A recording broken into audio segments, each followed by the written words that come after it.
in a move that could significantly reshape Nigeria's electoral calendar and reduce post-election disputes, the National Assembly has proposed that the next presidential and governorship elections be held in November 2026, 6 months ahead of the traditional February-March schedule. The proposal contained in the draft amendment to the Electoral Act 2022 was unveiled during a one-day public lecture hearing organized by the Joint Committee on Electoral Matters of the Senate and the House of Representatives. The amendment sought to ensure that all election litigations were concluded before the swearing-in of newly elected leaders on May 29, 2027. If adopted, the change will mark a historic shift in Nigeria's democratic timetable since 1999. So joining us on the show to discuss National Assembly's constitutional review proposal on electoral reforms is Kunle Adegoke, a senior advocate of Nigeria. Great to have you, Mr. Kunle Adegoke. I mean, why is there a need for this at this point in time, rather than focus on the true problems faced by INEC, the reforms we've been talking about, use of beavers, authenticating that, making it justiciable, and the other loopholes of INEC? Rather than focus on that, why are we thinking of bringing the election date forward, which some people say is a ploy to be able to favor some over some? What's your take on this? Right. Thank you. The legislature has embarked on this process, I believe, to make the electoral process more transparent, more so with respect to the compilation and transmission of results of elections. And if you look at the bill being proposed, my understanding is that it includes making electronic transmission now mandatory. Under the 2022 Electoral Act, transmission of election results was not mandatory because by Section 60, Subsection 5, it makes it largely discretionary, as transmission of results will be based on such process or method adopted or prescribed by INEC. But the new electoral bill, which is being considered now by the National Assembly, is proposing that transmission of results will now be mandatory with respect to electronic transmission. So the implication is that it will no longer be a matter of discretion, and the use of IREV and other materials required under the Act will now be mandatory. So I believe that it is not just a shift in the date of the election alone, it is also mandatory that results of elections will now be transmitted both manually and electronically. So it will no longer be a matter of discretion. And the shift in the date of conducting the election and the time for determining appeals is also aimed at ensuring that the process will now be more transparent.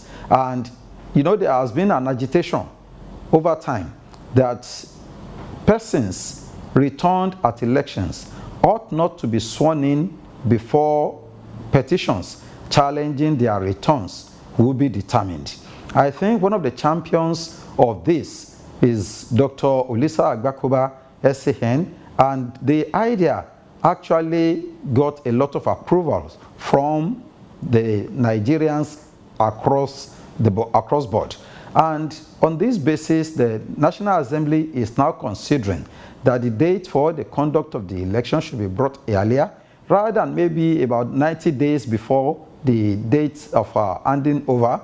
Then it is now being made at least 180 days before the date of handing over. That will enable the tribunal, and with the dates being shortened for determination of election petitions and the appeals, it will now make it possible for challenges mounted by politicians against results of elections to be determined before the person returned will be sworn in. I think it is to meet public demand of ensuring that somebody will not stay in office taking money in terms of allowances and pecuniary and salaries, only for him now to be declared unfit to have been returned in an election. So a lot of people have also argued, is that not a problem? Okay, yeah, Benga is here. Okay, Benga, go ahead. Yeah. Go ahead, Benga. Okay. Thank you very much, Rufai. Barrister Kunle Adegoke, you've cited the intention of the law, looking at Section 4, Subsection 5 and 7 of the proposed Electoral Amendment Act, which provides for 185 days to conclude the election before the expiration of the tenure. But there are fears that this could subtly creep in a parallel government, because when you have a succeeding government coming in, there might be a distraction in governance when you have a president-elect and another president in power. Don't you foresee this kind of constitutional dilemma based on these reforms?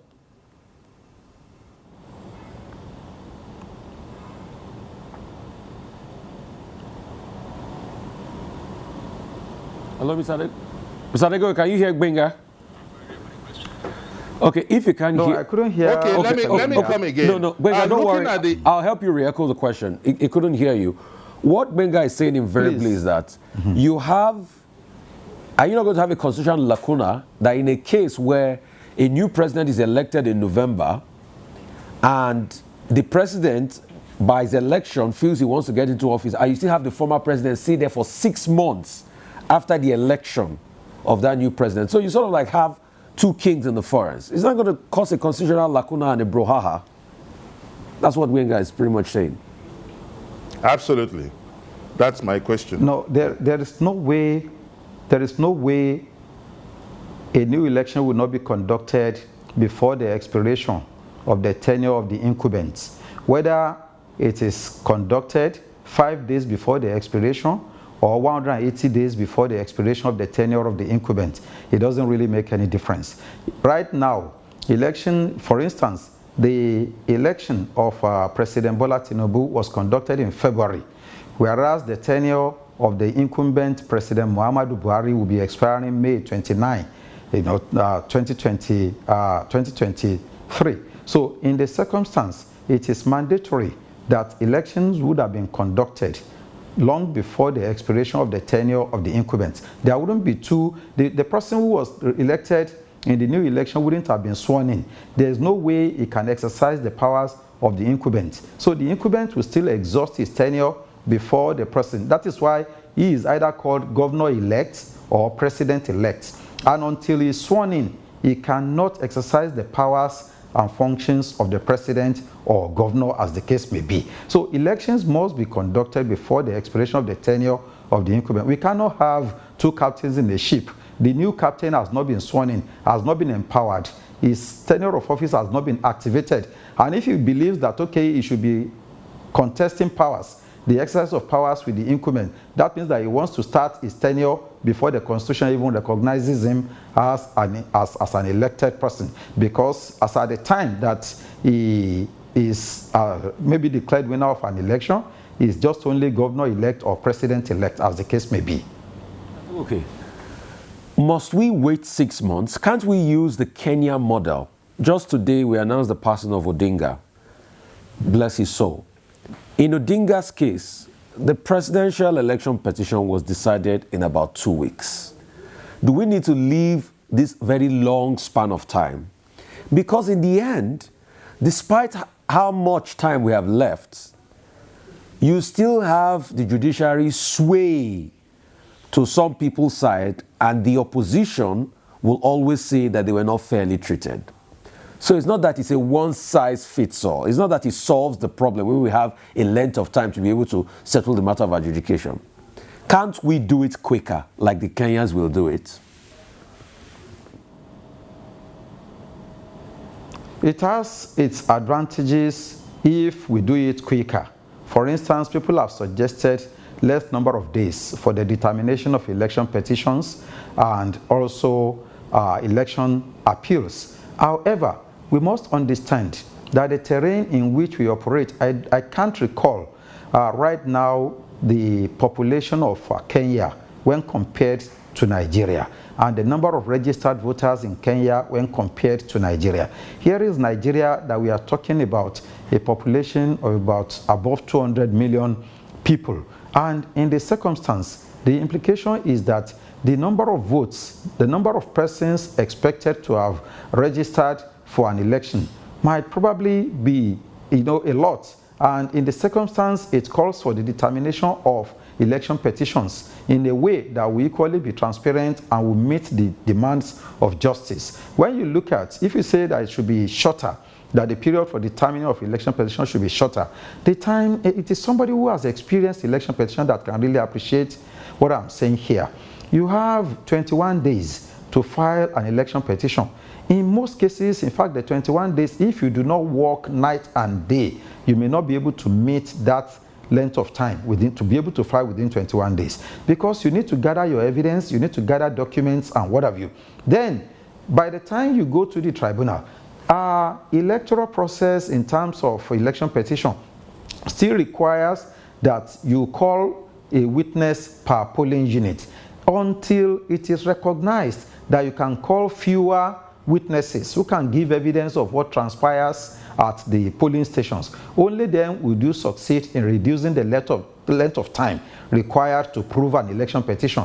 If you are challenging, let us say, 10 wards in a state, and a ward has 10 polling units, the implication is that you are challenging results in 100 polling units. And if you have only 14 days, in fact, they have so much reduced it, because before, we used to spend 3.5 years, like in the case of Aregbesola and Oyinlola, we spent 3.5 years contesting who actually was the actual winner of the 2007 governorship election in Osun. The same thing applied in places like in other states. It used to take that long. But having reduced it to 180 days, which will be 6 months at the tribunal and 60 days each for the appeal court and now the Supreme Court, making it 120 days in addition, bringing the total to 300 days. People feel that it is too long determining the results of an election. And on that basis, it is now being reduced so that we could have the tribunal determining the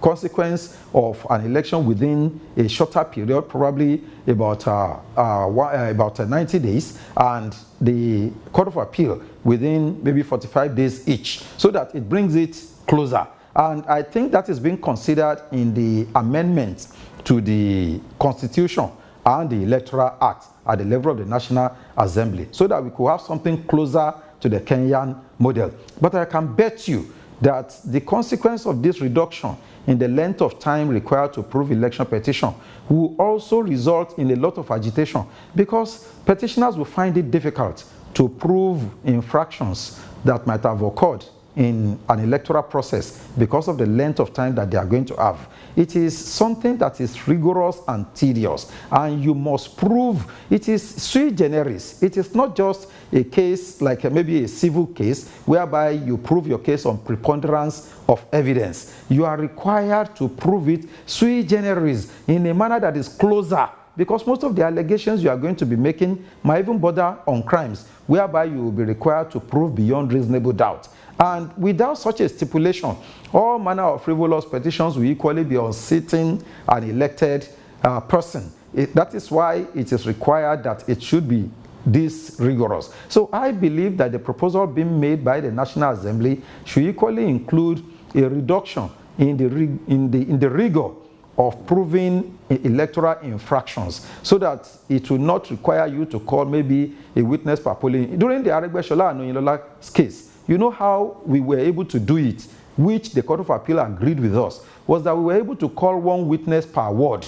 And with a witness giving evidence of what transpired in a ward, now using reports given to him by polling unit agents, tendering them, and the court recognized such process as decided in Ojo and Garoro by the Supreme Court, that a person to whom reports were given could rely on that report in proving allegations made in a case. But without that, calling a witness per polling unit and reducing the number of days within which you can prove your petition would definitely result in a disaster. So we need to be careful about the maxim used to be less is more speed or something of that nature. Thank you so much. So just to wrap up what you've said, you've talked about the Evidence Act for elections. We must have to look at the Evidence Act once again concerning elections petition. Thank you so much for your time, the legal sales.